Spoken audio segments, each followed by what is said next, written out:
A former governor just declared war on Peter Obi. And he said it on national television. In plain English. Without apology. Ali Modu Sheriff, former Borno State Governor, APC chieftain, one of the most powerful political voices in northern Nigeria, looked into a channel's TV camera today and said 4 words that have set Nigeria on fire. He said, the North will never vote for Peter Obi. Not, the North might not vote for him. Not, the North has concerns about him. Never. The North will never vote for Peter Obi. This is today's briefcase. Let's open it. To understand why this statement matters so much, you need to understand who Ali Modu Sheriff is. This is not a Twitter commentator. This is not an opposition blogger. This is a man who governed Borno State from 2003 to 2011. A man who has been at the center of northern Nigerian politics for over 2 decades. A man whose voice carries real weight in the corridors where 2027 election strategies are being decided right now. When Ali Modu Sheriff speaks about the North's voting intentions, he is not guessing. He is signaling. And today, he came with 2 explosive allegations against Peter Obi. Explosive enough to dominate Nigerian political conversation for days. The first allegation, the sheriff claimed that Peter Obi, as governor of Anambra State, chased northerners out of the state. His exact words on Channels TV were, Peter Obi when he was a governor chased all the northerners out of Anambra State. That is a very serious allegation. It is an allegation of ethnic cleansing against a sitting presidential candidate. And it requires a response. Because if it is true, it is disqualifying. And if it is false, it is dangerous political propaganda designed to destroy a man's presidential ambitions. The second allegation is even more incendiary. Sheriff accused Peter Obi of wanting to divide Nigeria. He alleged that Obi believes in Biafra. He said, Peter Obi, up to this moment, is pursuing the division of Nigeria because he believes in Biafra. He never condemns Biafra or IPOB, as he wants to divide Nigeria. And he issued what sounded like a political ultimatum, saying Obi should come out and publicly state whether he believes in the division of Nigeria. Sheriff said, anybody aspiring to lead Nigeria must be someone who stands for Nigeria, not for any section. Now before we analyze these allegations, let us hear the full context of what brought this on. Peter Obi, the presidential candidate of the Nigeria Democratic Congress, the NDC, has been on an offensive this week. After Keir Starmer resigned as British Prime Minister, Obi publicly called on President Tinubu to follow suit, arguing that Tinubu had failed on security, failed on the economy, and failed to deliver on the promises that brought him to power. Obi even went further today, asking Tinubu to either resign or drop his 2027 re-election bid over what he described as Tinubu's incapacity and lack of compassion in handling the Oyo and Borno school abductions. Obi compared Nigeria's failure to qualify for the FIFA World Cup to Cape Verde's qualification, saying it was proof of leadership failure at every level.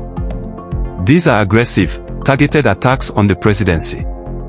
And Sheriff responded on behalf of the APC establishment with allegations that were equally aggressive and targeted. He said Obi is the least qualified person to demand the president's resignation. He defended Tinubu's record on security, pointing to the push for state police as evidence of genuine effort. And then he dropped the Biafra allegation and the northerners chase from Anambra allegation, 2 claims specifically designed to make Peter Obi toxic to northern voters. Let us examine both allegations honestly. On the claim that Peter Obi chased northerners out of Anambra. This allegation has been circulating in Nigerian political discussions for years, but it has never been substantiated with verifiable evidence. What is on record is that as Anambra governor, Obi oversaw a state that had significant security challenges, including periods of sit-at-home compliance related to IPOB agitations. There were reports during that period of northerners relocating from the southeast due to the security environment. But attributing that specifically to a deliberate policy of Peter Obi as governor, as Sheriff did today, is a characterization that Obi's team would vigorously deny and that has never been proven in any court or official inquiry. Sheriff made the allegation without providing evidence. Obi has not yet responded to this specific claim today. On the Biafra allegation, this is even more contested. Sheriff alleged that Obi has never condemned Biafra or IPOB. But this is factually disputed. Peter Obi has on multiple occasions called for dialogue over agitation, has distanced himself from violence, and has consistently presented himself as a candidate for all of Nigeria. His supporters, the Obidient movement, explicitly include northern Nigerians among its most passionate members. The fact that Obi has not gone as far as some would like in condemning the Biafra agitation does not automatically mean he supports division. Many political leaders in the southeast navigate this issue carefully, for reasons that have more to do with political survival in their home region than with any genuine separatist agenda. But here is where the political reality bites hard. In Nigerian electoral politics, perception often matters more than fact. Sheriff does not need to prove these allegations in court. He needs them to stick in the minds of enough northern voters to prevent Obi from rebuilding the northern coalition that gave him 6 million votes in 2023. That is the political calculation behind today's statements. And it is one of the most ruthless moves in this 2027 campaign so far. Now let us talk about something that may have gotten lost in the Peter Obi drama. Because Sheriff did not only dismiss Peter Obi today, he also dismissed Atiku Abubakar, and he did it in a way that is even more significant for 2027. Sheriff told Channels TV that the North will not support Atiku's presidential bid because it is the South's turn to produce the president. He cited what he described as a regional agreement reached after the Nigerian Civil War, that power would rotate between North and South. He said, "For Atiku, it's not our time now. He is on his own because it is the turn for the South. Buhari just finished 8 years. He even gave Atiku a timeline. He said the North's turn comes in 2031, not 2027. Think about what this means. The APC, through Sheriff, is not just attacking Peter Obi. They are telling the entire North, stay home in 2027 or vote for Tinubu. They are dismantling every major opposition candidate simultaneously. Obi is dismissed as a divisionist who wants Biafra. Atiku is told, it is not your turn. And the message being sent is, Tinubu is the only candidate who can hold Nigeria together right now, because he is from the South and it is the South's turn, and he is the incumbent. That is the entire APC 2027 Northern strategy, laid out in one Channels TV interview by Modu Sheriff.